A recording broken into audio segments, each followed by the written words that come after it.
Chapitre 3. La belle Margot. Mais papy, où vont tous ces aristocrates quand ils réussissent à s'échapper? Dans notre histoire, il se sauve en Angleterre, où le Mouron Rouge connaît un lieu sûr. Une fois que les aristocrates français ont traversé la Manche, ils se retrouvent au port de Douvres, dans une auberge qui s'appelle Au repos du pêcheur. Et c'est dans cette auberge que la comtesse de Tournai et ses deux enfants se réfugient? Exactement. Heureuse d'avoir échappé à l'horreur de la guillotine. La famille de Tournai fête ce soir-là avec grande joie l'hospitalité anglaise. On trinque à Sa Majesté le Roi, en compagnie des hommes de la bande du Mouron Rouge. Et le Mouron Rouge n'est pas avec eux? Et non, il travaille dans l'ombre. Personne ne connaît son identité, sauf ces hommes et sous le serment solennel du secret. Peu de temps après le repas, on annonce l'arrivée au repos du pêcheur de Marguerite Saint-Just et de son mari, Sir Percy Blakeney. Mais qui sont ces deux personnes? Oh, quelle impatience! Lady Blakeney est une ancienne comédienne de théâtre, devenue la femme la plus à la mode à Londres, et lui, l'homme le plus riche d'Angleterre, Je ne veux pas rencontrer cette femme. annonce la comtesse en colère. Elle a dénoncé le marquis de Saint-Cyr et toute sa famille à l'horrible tribunal révolutionnaire. Le frère de cette femme, Armand Saint-Just, est un républicain. Elle n'a pas eu le temps de finir sa phrase. Quand Lady Blakeney entre dans la salle de l'auberge, sa voix douce et sa beauté exceptionnelle font taire tout le monde. La comtesse de Tournai ne veut pas rencontrer Lady Blakeney parce qu'elle a dénoncé certains aristos? À cette époque, tous les aristocrates se soutiennent et il y a une haine diffuse envers les révolutionnaires qui contribuent à leur chute.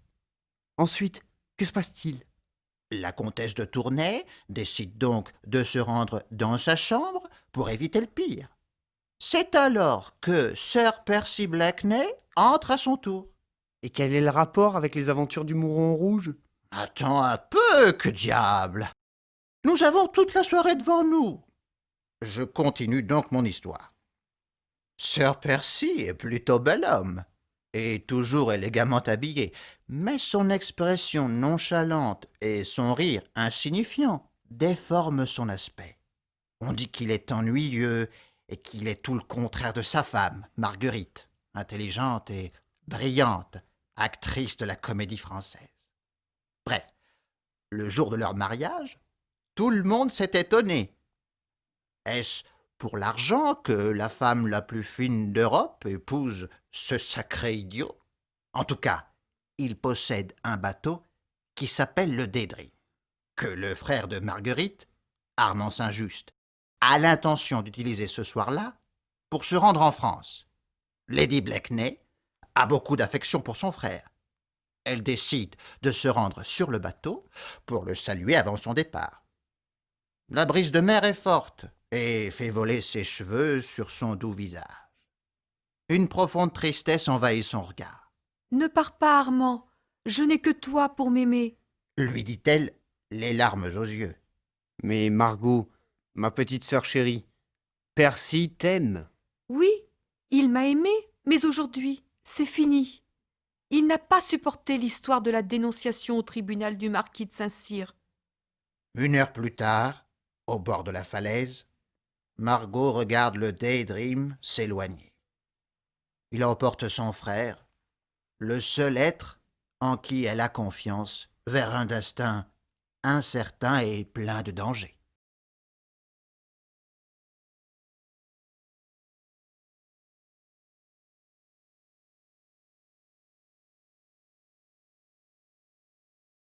Chapitre 4.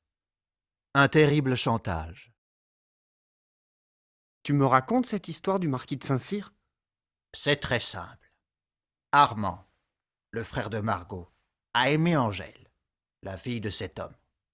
Malheureusement, les Saint-Just ne sont pas d'origine aristocratique et le marquis a refusé le mariage entre Armand et sa fille. Tu imagines? Évidemment, Elle déteste cet homme, mais elle ne l'a pas dénoncé. Seulement un jour, Margot a parlé à ses amis révolutionnaires de ce marquis détestable. Il entretient une correspondance secrète avec un pays ennemi de la France révolutionnaire, l'Autriche. Les amis de Margot ont dénoncé le marquis au tribunal.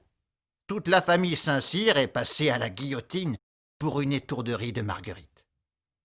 Quelques jours plus tard, le Daydream est de retour à Douvres avec des nouvelles de son adorable frère. Pour l'amour d'elle, il sera prudent. Rassurée, elle se rend à l'opéra le soir même, en compagnie de son mari. Margot adore la musique, et c'est avec un plaisir intense qu'elle écoute de sa loge l'opéra de Gluck. Au 3e acte, quelqu'un frappe discrètement à sa porte. « Entrez !» dit-elle sans même se retourner. Citoyenne, je dois vous parler. Elle regarde alors l'homme qui vient d'entrer. Il se tient debout, dans l'ombre de la loge, pour ne pas être aperçu des autres spectateurs. Mais oui, elle le reconnaît. C'est Chauvelin, l'espion du tribunal révolutionnaire. « Que faites-vous ici à Londres, cher ami? Vous servez la France, pas l'Angleterre. » lui dit-elle. J'ai dû attendre la sortie de votre mari pour pouvoir vous parler entre quatre yeux. Nous avons peu de temps, alors écoutez-moi. Votre frère Saint-Just est en danger. Je ne vous crois pas. C'est encore un complot imaginaire. Que voulez-vous, Chauvelin? J'ai besoin de votre aide. La France a besoin de vous pour découvrir cette espèce de mouron rouge. Le sort du mouron rouge ne m'intéresse pas. Et le sort de votre frère? Écoutez, Marguerite, mes espions ont trouvé des papiers qui concernent votre frère. Et alors? Et alors, chère Marguerite, votre frère fait partie de la Ligue du Mouron Rouge. C'est impossible. Armand ne peut pas aider des aristocrates français. Il les déteste. Excusez-moi, mais il ne peut y avoir de doute sur sa complicité avec le Mouron Rouge. Et une lettre le prouve. Qu'attendez-vous de moi? Si vous m'aidez à découvrir l'identité du Mouron Rouge, l'ennemi le plus acharné de la France, je laisse la vie sauve à votre frère. Est-ce qu'elle accepte, papy? A-t-elle le choix selon toi?